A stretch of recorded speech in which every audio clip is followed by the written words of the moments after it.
Esteban y Saulo. Y echándole fuera de la ciudad, le apedrearon, y los testigos pusieron ropas a los pies de un joven que se llamaba Saulo. Hechos 7:58. El Espíritu Santo no nos dice mucho acerca de la muerte de los santos en cualquier época, y dice muy poco acerca de la muerte de los mártires. Nos proporciona mucho más sobre Esteban, el primero de ellos, que sobre cualquier otro. Unas cuantas palabras bastan para la muerte de Jacobo, el hermano de Juan. En cuanto a las muertes de Pedro y Pablo, son mencionadas incidentalmente como que habrían de ocurrir, pero no poseemos ningún detalle de ellas en absoluto. Yo supongo que no era necesario, ya que el Espíritu Santo no nos ofrece información superflua nunca. Vendrían cientos de años en los que se escribirían diversos martirologios. El Señor se ha cuidado de que haya testigos oculares con plumas dispuestas a registrar las muertes de los mártires. Debido a esto, contamos con muchos volúmenes y en especial en nuestro propio país, tenemos el renombrado libro Hechos y Monumentos de John Fox, que registra cómo los mártires tuvieron que nadar en medio de océanos de sangre para alcanzar sus coronas. El noble ejército de mártires no ha estado nunca desprovisto de un cronista, y no fue necesario que el Espíritu Santo nos proporcionara los detalles de la muerte de los testigos de Cristo, porque recibiríamos lo suficiente en otra forma. Y es digno de notarse que, en este caso, que es el más completo que tenemos, no se dice nada acerca de los sufrimientos de Esteban. No han sido desgarrados sus sentimientos por las descripciones de las inmolaciones en la hoguera en el reinado de la Reina María. Cómo encendían los leños lentamente, cómo algunas veces los mártires clamaban de hecho, por piedad, enciendan más fuego, y cómo se retorcían en agonía, y sin embargo gritaban, nadie sino Jesús. Tales detalles podrían ser muy apropiados, pero yo creo que ministran más bien a nuestros sentimientos que a nuestra edificación. El Espíritu Santo sigue una línea diferente y nos cuenta del triunfo del mártir, de la luz que brilló en su rostro, de la visión que contempló y confortó su espíritu, y de la calma bienaventurada que le sobrevino cuando Jesús se levantó y reprendió a los vientos y a las olas que cubrían su barca, de tal manera que el mártir entró en el puerto de paz, en medio de una perfecta tranquilidad. Yo creo que cada incidente que es registrado tiene por fin nuestro provecho, y no siempre es provechoso contar con descripciones sensacionales que atormentan los sentimientos de uno. Hay algo que es mejor que eso, que consiste en enseñarnos la verdadera fuente de la fortaleza y en guiarnos a una calma celestial, venga lo que venga. Sin embargo, en este caso, al Espíritu Santo le agradó dirigir la pluma de Lucas para anotar que los testigos pusieron sus ropas a los pies de un joven llamado Saulo. Según la ley judía, los testigos estaban obligados a ser los primeros en lanzar las piedras. Eran, de hecho, los principales verdugos, pues proporcionaban la evidencia en contra del acusado que, con base en su testimonio, era condenado a muerte.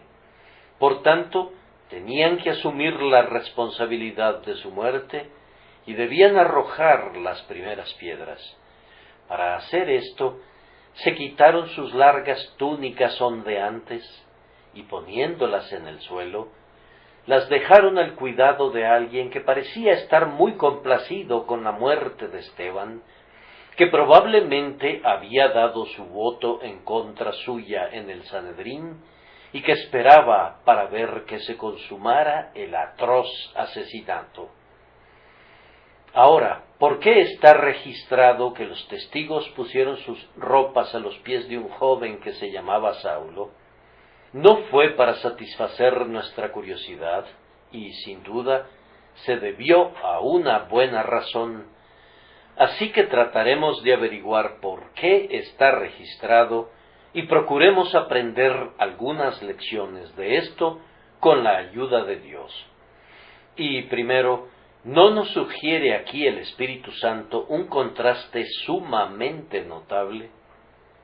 Aquí están dos hombres, Esteban y Saulo. Ambos están en el cielo ahora. Me pregunto qué sentirían cuando se encontraron allá por primera vez. Qué gozo deben de haber sentido ambos, Esteban de ver a Saulo y Saulo de ver a Esteban.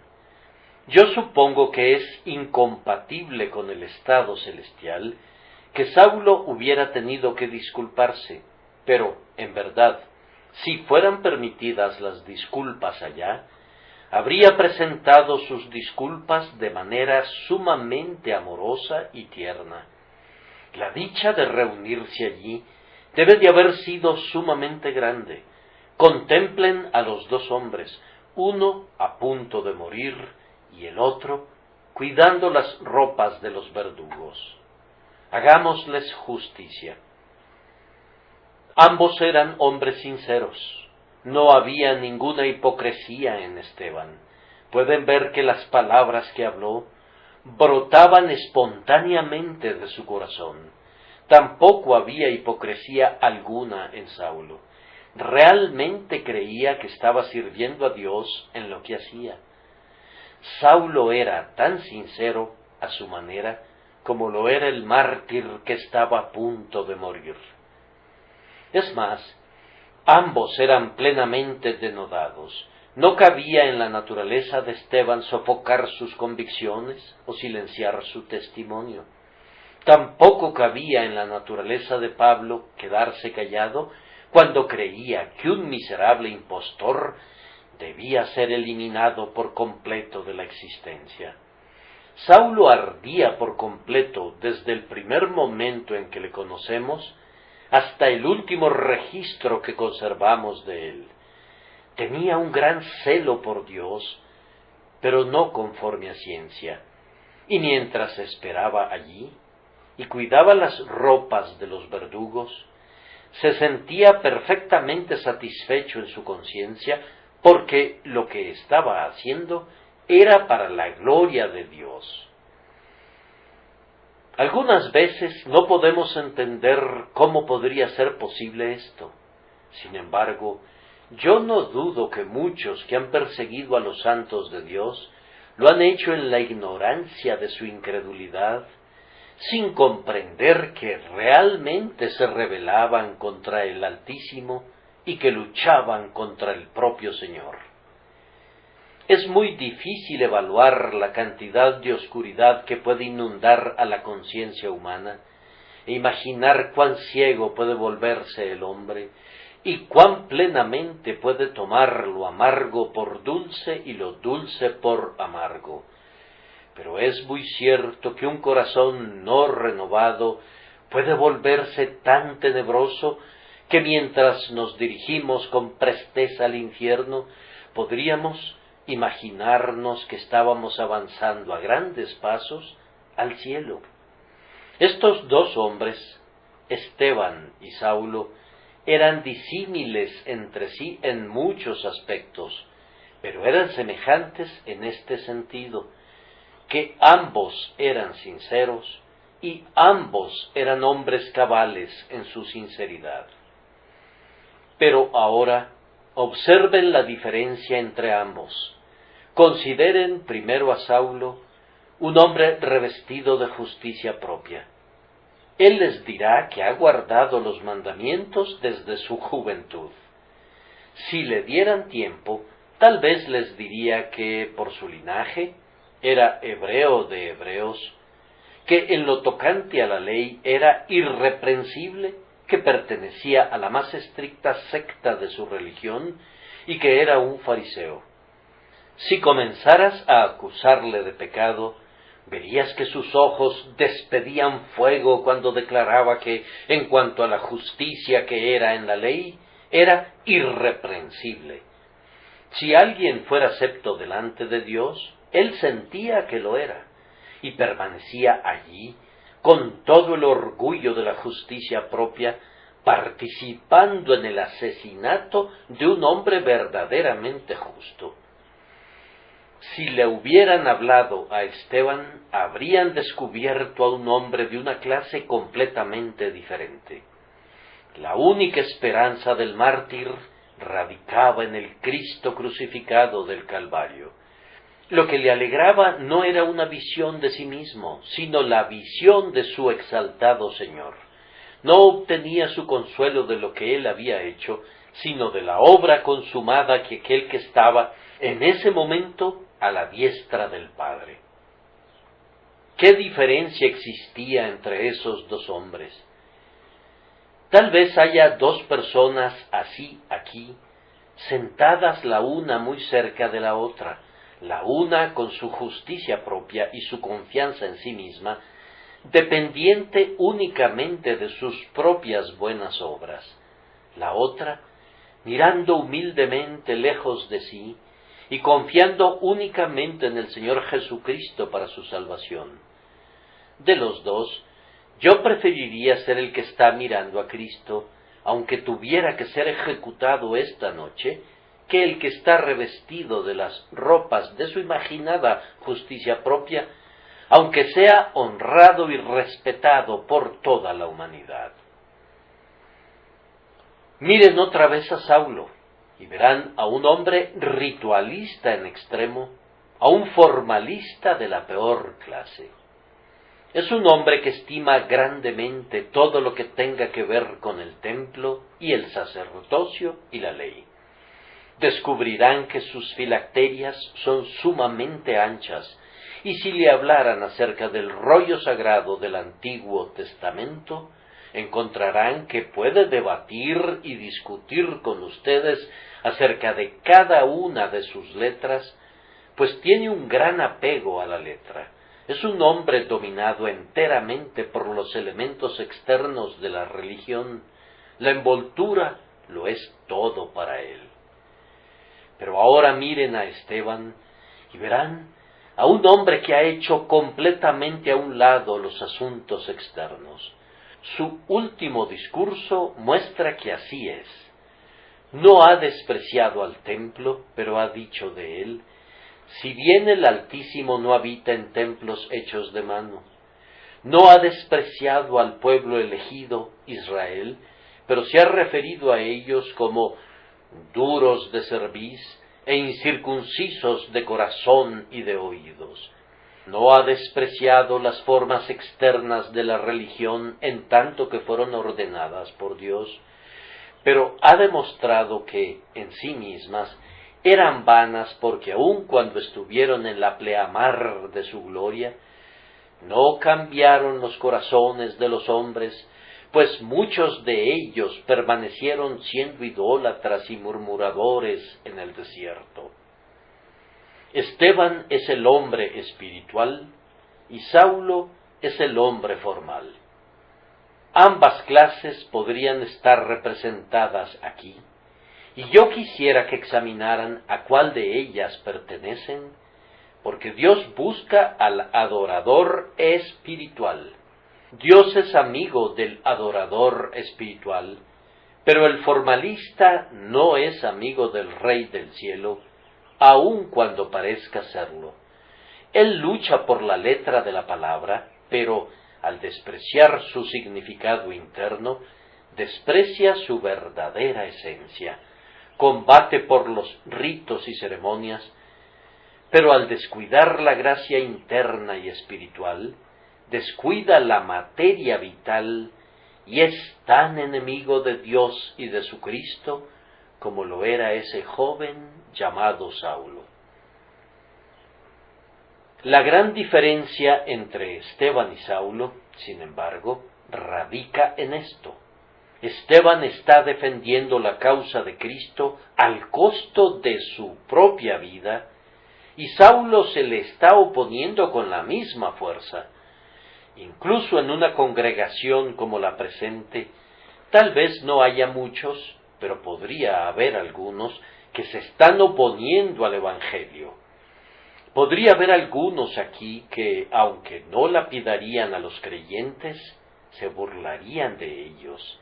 Tal vez se hayan estado divirtiendo a costa de esos hermanos cristianos que se han vuelto prominentes en lo relativo a los avivamientos y han lanzado alguna burla necia contra ellos y han hecho lo que han podido para abatirlos en la estima de sus semejantes. Ah, queridos amigos, tengan cuidado de lo que hacen, pues el Dios de los ejércitos dice en lo concerniente a su pueblo: el que os toca, toca a la niña de su ojo. Nada hace sonrojar más rápido a un hombre que el maltrato hacia sus hijos. Y si alguno de ustedes quiere provocar a Dios a un juicio sumario y súbito en contra suya, solo tiene que decidirse a tratar de manera cruel a aquellos que son realmente sus hijos. Que Dios no permita que cometamos un pecado tan vergonzoso como ese. El pecado mencionado en nuestro texto es muy doloroso, y aunque lo vemos ilustrado cada día, no es por eso menos doloroso, y hemos de mirarlo con ojos de llanto, orando para que el joven Saulo sea convertido a Dios. Pero, dirá alguien, ¿no hay nadie entre nosotros que quisiera ser como Saulo? No, tú no apedrearías a los santos, pero tal vez aquellos que lo hacen tengan el permiso de poner sus ropas a tus pies. Tú no inventas la burla en contra de los santos, pero tal vez la repites y te ríes de ella y apoyas a los que se burlan. Hay muchas personas que son cuidadores de las ropas de los pecadores descarados. Por ejemplo, yo creo que muy a menudo un hombre meramente moral puede ejercer una influencia muy perjudicial en los pecadores, porque ellos dirán: miren a fulano de tal, él no es cristiano, y sin embargo es un hombre de buena reputación, y entonces son conducidos a creer que pueden quedarse donde él está, fuera de Cristo.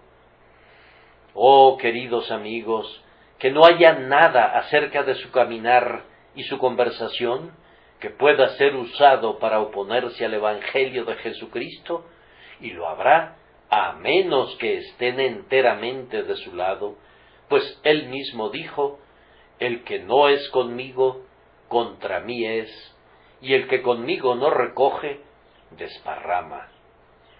Si no están del lado de Cristo, están del lado de sus enemigos, pues este es un combate que no admite ninguna neutralidad.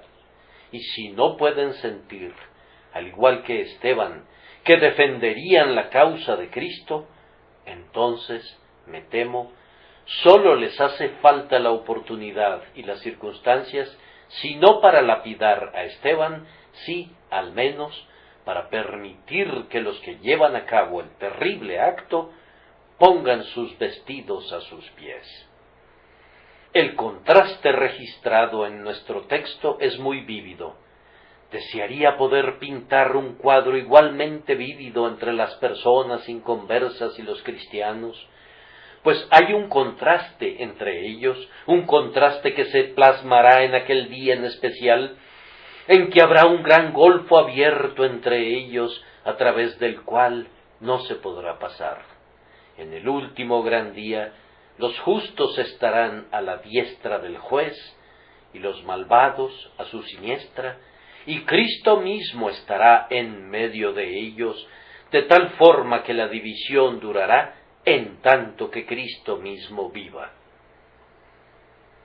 Ahora En segundo lugar, nuestro texto nos proporciona una notable introducción de una persona a la verdadera religión. Tal vez haya alguien aquí, a quien ustedes conocen, que todavía no ha entrado en contacto con la piedad vital y real, y ustedes están muy ansiosos de que lo haga. Yo estoy igualmente ansioso de que lo haga, y pienso que deben entregarse a un denodado esfuerzo para que no solo él, sino todos los que son como él, de alguna manera u otra, entren en contacto con la religión real. Ahora, hasta donde vemos en la Biblia, esta es la primera introducción de Saulo a cualquier cosa que tenga que ver con el cristianismo real. No leemos su nombre antes de este versículo en los Hechos de los Apóstoles. Así que aquí, por primera vez, da un paso al frente para adentrarse en la arena del conflicto. Un joven que se llamaba Saulo. ¿Fue impresionado favorablemente por Cristo y por su pueblo de inmediato? Ciertamente no. Más bien fue todo lo contrario. La impresión provocada en él fue de una enemistad y odio intensos en contra de Jesús de Nazaret y de todos sus seguidores. Pero tal vez vio una mala muestra del cristianismo, tal vez escuchó un sermón muy pobre que tergiversaba el Evangelio, tal vez no vio nunca alguna señal de la obra del Espíritu. Por el contrario, la introducción de Saulo al cristianismo, en la persona de Esteban, fue del tipo más favorable. Su propio corazón, sin embargo, estaba tan desesperadamente prejuiciado contra Cristo, que descubrimos que tan pronto entró en contacto con el cristianismo, se convirtió en el guarda de las ropas de los que apedreaban al siervo del Señor. Noten, entonces, qué introducción fue esa. Vio a un cristiano del tipo más noble, un hombre lleno de fe y del Espíritu Santo, y lo vio en su mejor momento, pues su rostro resplandecía como el rostro de un ángel. Yo deseo que, cuando los hombres del mundo nos miren, pudieran ver también a cristianos con rostros resplandecientes. Tal vez, querido amigo, la persona por la que estás preocupado ha desarrollado un prejuicio contra la verdadera religión por causa de las ofensas de los creyentes. Pero ese no era el caso en relación a Saulo. Yo supongo que todos los cristianos que habían conocido en Jerusalén, pues era la edad de oro del cristianismo, eran del mejor tipo, como lo era Esteban. Y, sin embargo, aunque miró ese rostro que estaba ardiendo con la luz de la gracia y la gloria, odió a ese rostro y crujió sus dientes contra el hombre cuyo porte glorioso y tranquilo debió de haberle ganado de inmediato. Y luego escuchó un noble discurso. Era un discurso especialmente adecuado para los judíos. A ellos les gustaba siempre oír la historia de su nación. Su orgullo nacional era gratificado con eso. En días posteriores, cuando Pablo tuvo que dirigirse a ellos, les dio un compendio de su historia muy similar al de Esteban, y fue muy sabio de su parte. Fue el mejor y más adecuado discurso que podía darse, aunque el único resultado producido en Saulo y en otros fue que arremetieran a una contra el predicador para apedrearlo y matarlo. Ahora, queridos amigos, si han traído algún pariente o amigo para que escuchen al ministro aquí, y el sermón les pareciera sumamente adecuado y admirable, no se sorprendan si, en vez de ver algún buen resultado proveniente de él, descubren, por el contrario, la provocación de la naturaleza entera del oyente casual y una incitación a la rebelión en su corazón. No crean que se trata de algo nuevo o de una situación extraña, pues este fue el caso del joven llamado Saulo, cuando fue introducido a un cristiano con un rostro resplandeciente y a un ministerio que era en todos los puntos admirable. Sí, a pesar de todo eso, se endureció más en su enemistad contra el Evangelio de Jesucristo. Pero el joven llamado Saulo vio algo más. Vio a un cristiano que moría una muerte triunfante. ¿Y cuántos han sido convertidos por un espectáculo parecido? Ha habido algunos que podrían ridiculizar la vida y el ministerio de un cristiano, pero el discurso agonizante, la mirada brillante y lustrosa del ojo que se cierra, el himno triunfante del santo que parte, estos han sido argumentos irresistibles y se han visto forzados a ceder ante ellos. Pero no sucedió así con Saulo, pues leemos sobre él, después de que lapidaron a Esteban, que Saulo, respirando aún amenazas y muerte contra los discípulos del Señor, vino al sumo sacerdote. Incluso ese espectáculo, que podría haber convencido a un infiel, no convenció a este joven cuyo nombre era Saulo. Y nuestra primera introducción del Evangelio a nuestros amigos podría no ser inicialmente tan esperanzadora como pudiéramos haber deseado y esperado, pero no hemos de desalentarnos, pues Saulo se convirtió en un cristiano después de todo. Que se hubiere endurecido más al principio no era ninguna prueba de que nunca sería convertido. Que su corazón cerrara todas sus puertas a Jesucristo no era ninguna evidencia de que el Evangelio no conquistaría su corazón.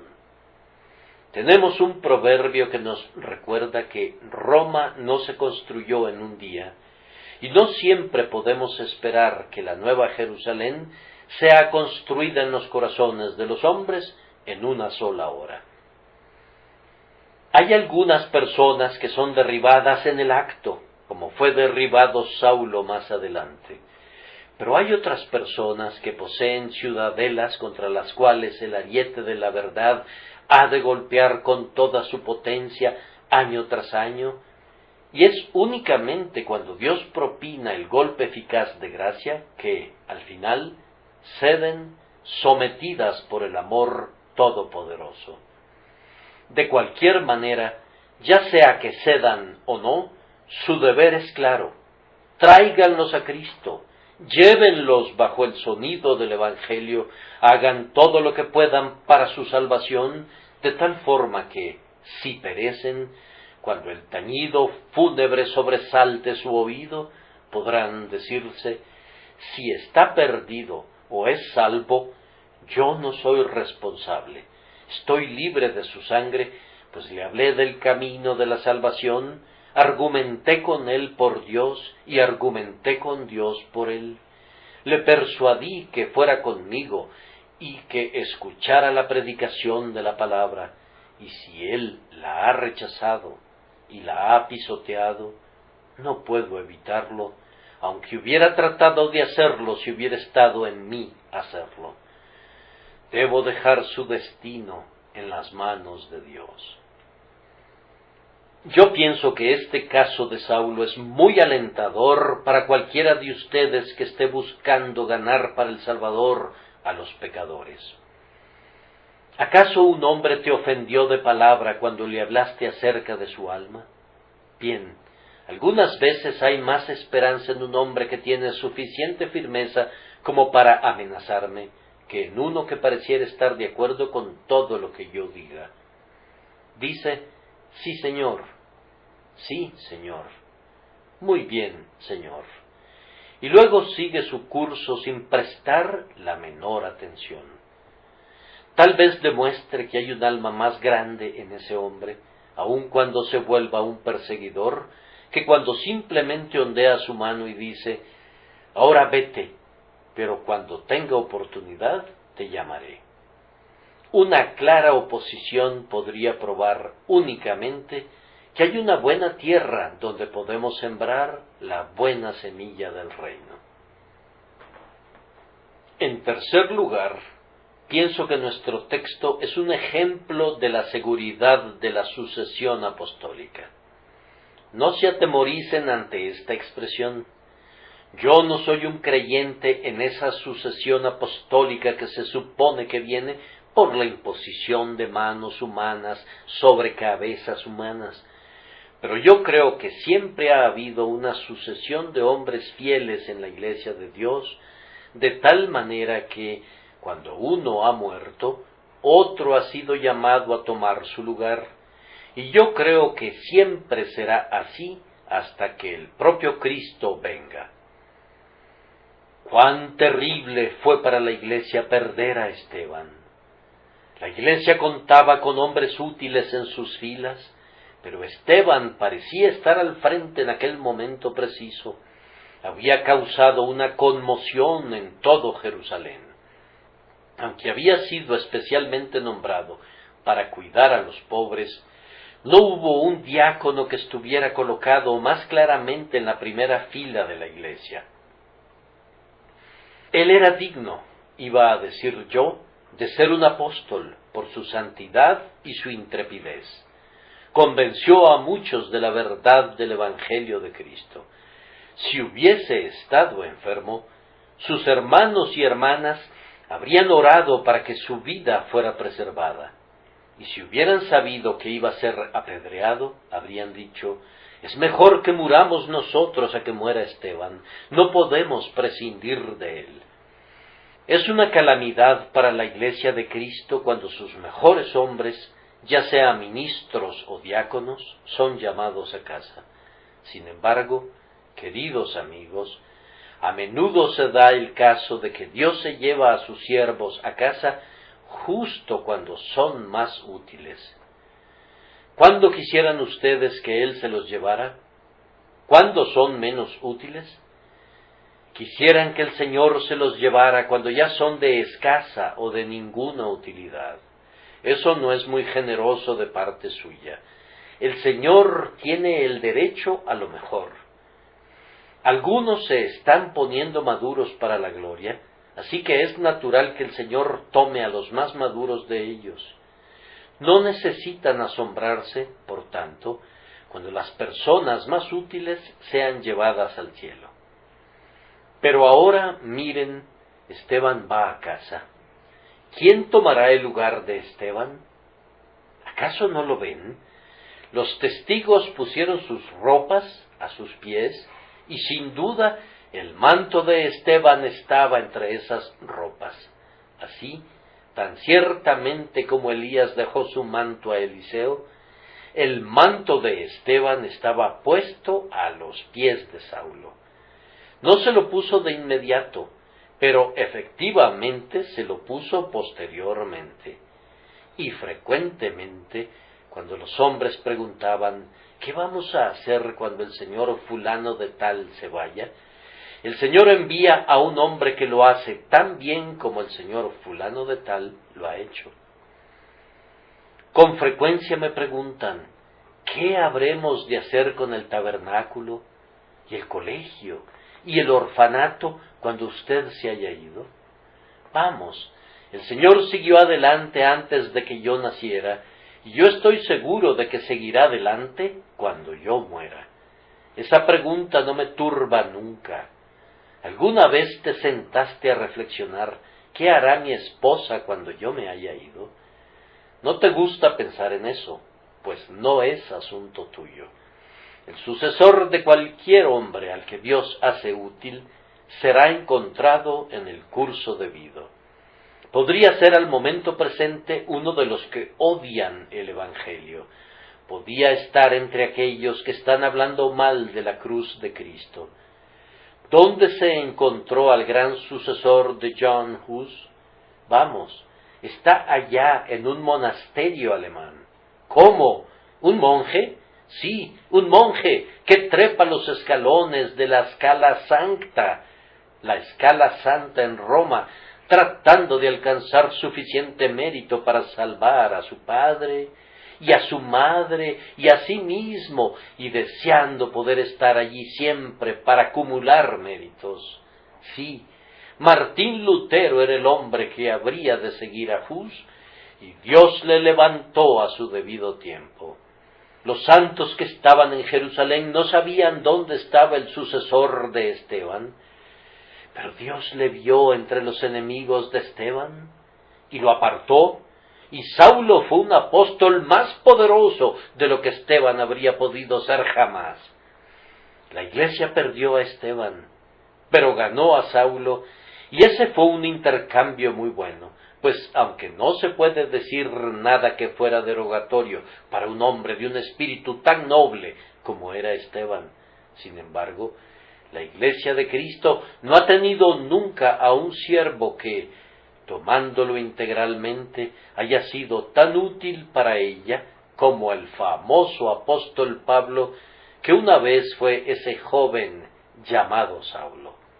¿Cuánto le debemos por medio de la gracia divina a sus epístolas, por su clara enseñanza de las doctrinas espirituales? Ningún otro apóstol, aunque cada uno de ellos fue excelente a su manera, tuvo alguna vez una tan clara revelación, tan claramente enseñada, de esas grandes doctrinas de la gracia que son la propia espina dorsal del Evangelio de Jesús. ¿Y quién más trabajó como lo hizo él? Él mismo dice, y siempre fue modesto: he trabajado más que todos ellos, pero no yo, sino la gracia de Dios conmigo. Cuando Esteban partió, fue una gran misericordia que fuera reemplazado por alguien que incluso le sobrepasó. Y, queridos amigos, en este preciso momento, no necesitamos estar preguntando ¿qué haremos sin fulano de tal? Dios tiene suficientes siervos en algún lugar u otro, y no necesitamos decir quisiera que levantara a más evangelistas. Él ya ha identificado a un hombre en Chicago, y sin ir tan lejos como eso, Él puede encontrar a uno en cualquier parte de Londres, o en cualquier caserío, o aldea en el campo, donde quiera que hubiere decidido buscarle. El Señor no carece nunca de hombres que le sirvan.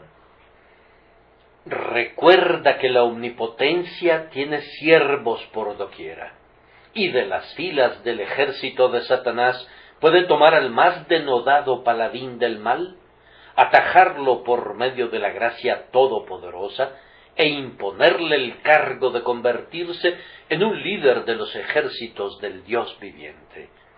No desesperen nunca y no duden nunca, ni permitan que se deslice siquiera rápidamente por su mente algún pensamiento desalentador relativo a la causa de Cristo. Nos informan que se aproximan días oscuros. Eso es muy cierto, pero el sol de justicia no será eclipsado nunca. Nos avisan que los poderes del mal se volverán más y más poderosos. Supongan que así sea. El Todopoderoso no se debilitará nunca. Nos apoyaremos en la omnipotencia y en la toda suficiencia de Jehová, y entonces sabremos en qué consiste no sentir ninguna desconfianza o miedo en cuanto al presente o al futuro de la Iglesia del Dios viviente. Así que ustedes ven que en este caso de Esteban y Saulo tenemos un claro ejemplo de la certeza de la verdadera sucesión apostólica. Ahora, a continuación y brevemente, me parece que nuestro texto es un gracioso monumento del pecado arrepentido. Saulo se convirtió en Pablo, y hay una gran cantidad de bien registrado en cuanto a él bajo el nombre de Pablo. Pero el Espíritu Santo se ha encargado de que este hecho sea recordado. Los testigos pusieron sus ropas a los pies de un joven que se llamaba Saulo. ¿Acaso Dios anota los pecados de su pueblo antes de que sean convertidos? Sí, lo hace, y en este caso lo anota en el libro de los libros para que, doquiera que vaya la Biblia, vaya también la información de que Saulo de Tarso fue en un tiempo un perseguidor. Cuando leemos de Rahab, se nos informa que era la ramera. ¿Por qué se ha conservado este monumento de los pecados de Saulo antes de su conversión? Tenía el propósito de mantener humilde a Pablo, y siempre hizo eso. Ustedes advierten cuán dolorosamente habla siempre acerca de este asunto. Afirma que no era digno de ser llamado apóstol porque perseguía a la iglesia de Dios. En una ocasión, hablándole al Señor, dijo: «Y cuando se derramaba la sangre de Esteban, tu testigo, yo mismo también estaba presente y consentía en su muerte y guardaba las ropas de los que le mataban». Nunca olvidó eso y siempre le hizo caminar humildemente delante de Dios. A Timoteo le escribió: «Habiendo yo sido antes blasfemo, perseguidor e injuriador, mas fui recibido a misericordia». No traten, amados, de olvidar sus viejos pecados. Siempre han de estar ante ustedes para que los mantengan siendo humildes. He oído acerca de un eclesiástico de alto rango que había sido un pescador, y mientras iba prosperando en el mundo, solía colgar su red para que le recordara que una vez había sido un pescador. Finalmente el Papa le hizo cardenal, y nadie más vio su red después de eso. Decían que ya había capturado lo que tenía el propósito de pescar, así que se deshizo de su red. Ustedes y yo debemos mantener nuestras redes a la vista para que nos recuerden lo que una vez fuimos. Miren el hoyo de donde fueron rescatados, y cuando Dios les otorgue una misericordia especial, díganse: «¡Qué milagro de gracia es este! Pues yo estaba entre los más desmerecedores de todos». El pecado de Pablo estaba siempre presente en su mente, de tal manera que continuamente incrementaba su amor. Era como la mujer que amó mucho porque se le había perdonado mucho, como el deudor que, debido a que era el que más debía, estaba más agradecido porque su Señor le había perdonado todo libremente. ¿Quién fue tan celoso como Pablo? Él estimaba todas las cosas como pérdida por la gloria de Dios, y seguramente eso era porque se sentía un deudor mayor que los demás para con la gracia que había lavado de su alma culpable el pecado escarlata del asesinato.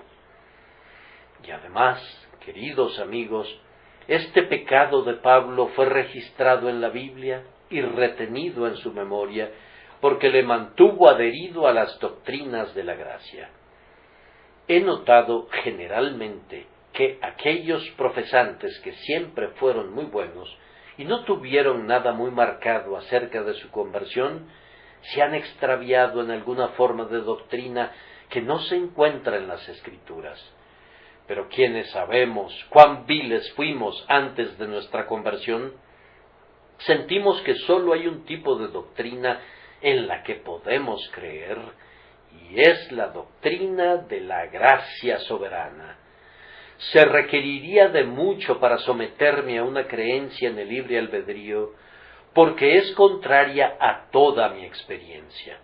Esto sé, que si el Señor no me hubiese amado primero, yo no le habría amado nunca, y si hay algo bueno en mí de cualquier tipo, debe de haber sido implantado allí por el Espíritu Santo. Si la salvación fuera por obras, entonces no podría alcanzarla nunca, y si fuera la recompensa de la bondad natural, entonces nunca la tendré. Siento que ha de ser por gracia y solamente por gracia. Sin duda que la memoria de su pecado ayudó a hacer de Pablo lo que fue, el grandioso predicador evangélico, el hombre que expuso la gloriosa doctrina del amor electivo de Dios, el hombre que, más que cualquier otro, proclamó la doctrina de que la salvación es por gracia y solamente por gracia, y de que Dios tendrá misericordia del que tenga misericordia y se compadecerá del que se compadezca.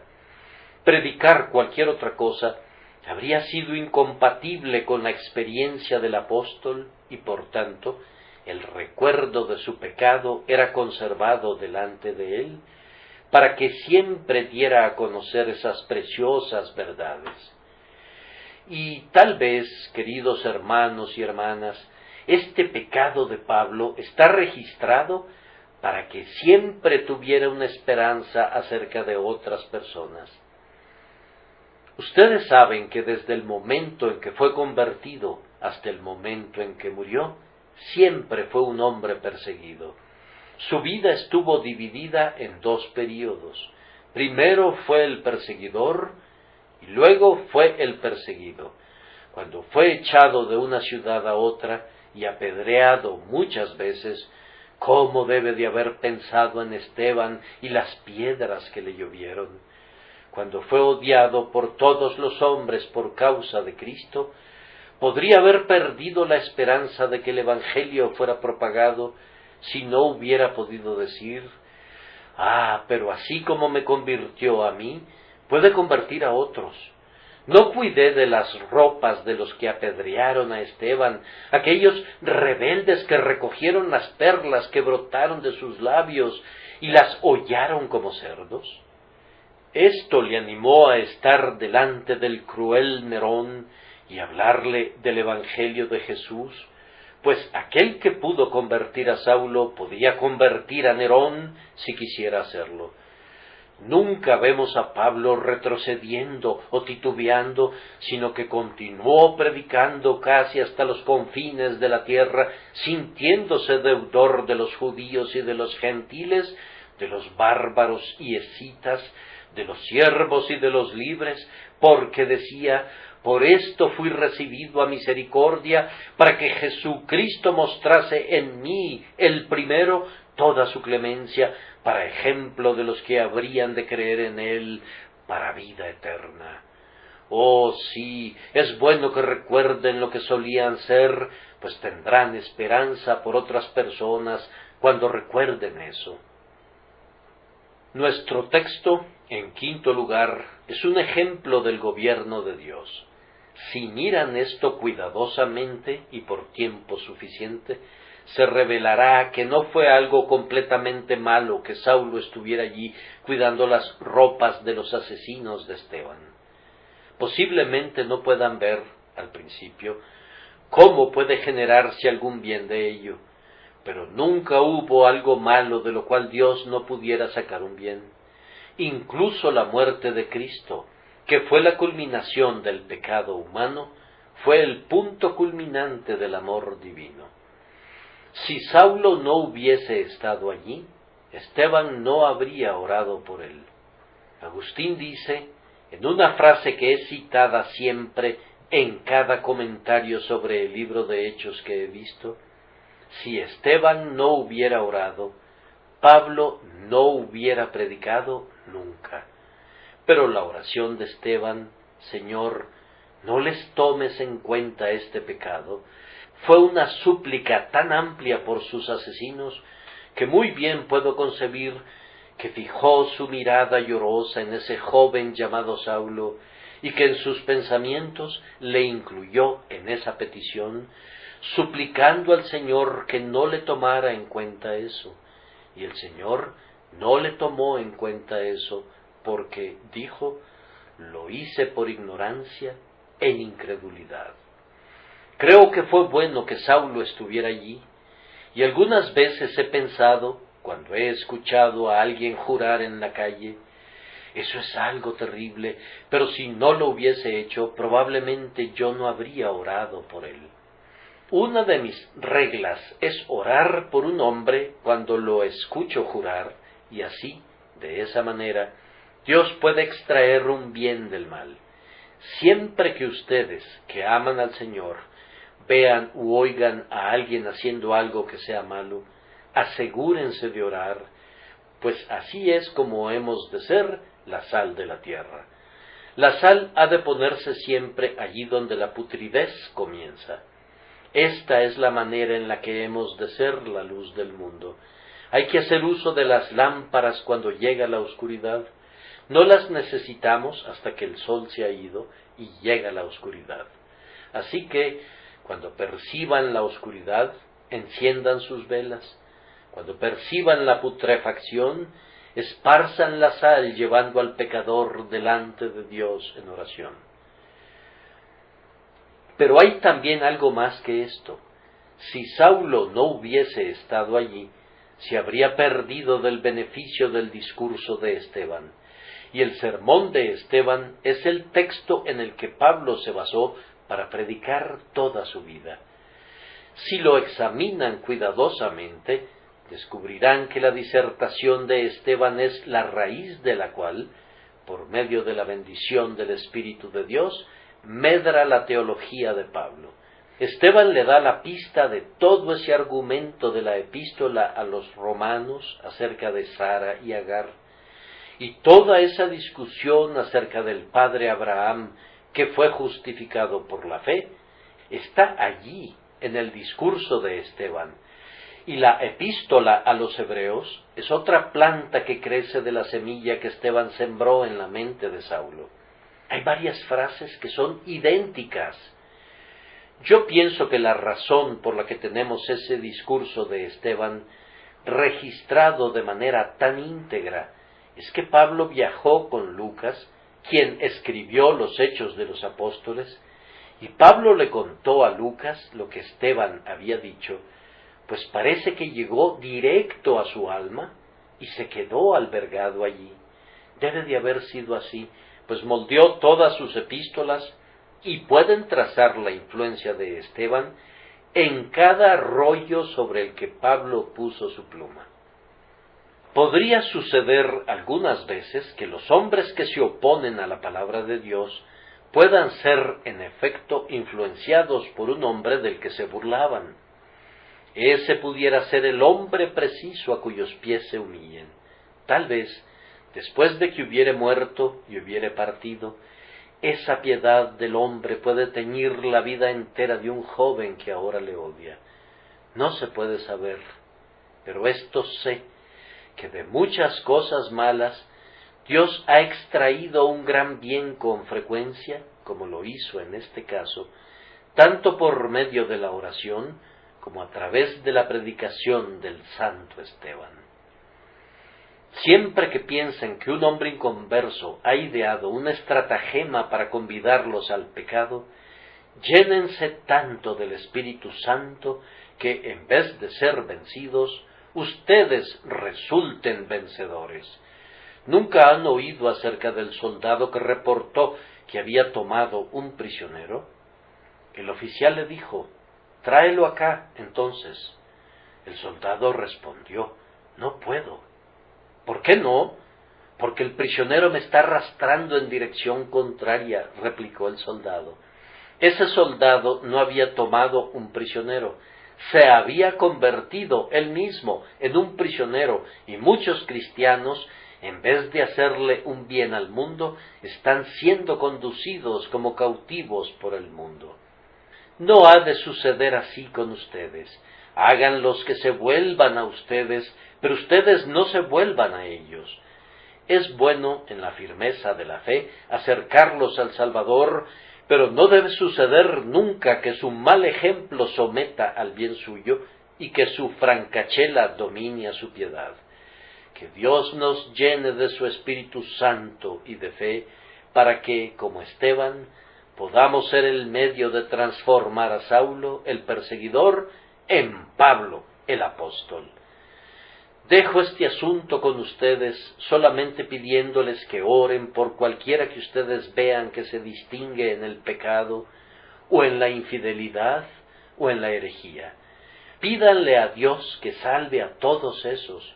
Mientras más daño hagan, más denodadamente deben orar por ellos, pues es muy probable que, si se convirtieran, mayor bien harían. Leí una vez un extraño discurso de John Bunyan con el que no estuve totalmente de acuerdo, aunque había algo de verdad en ello.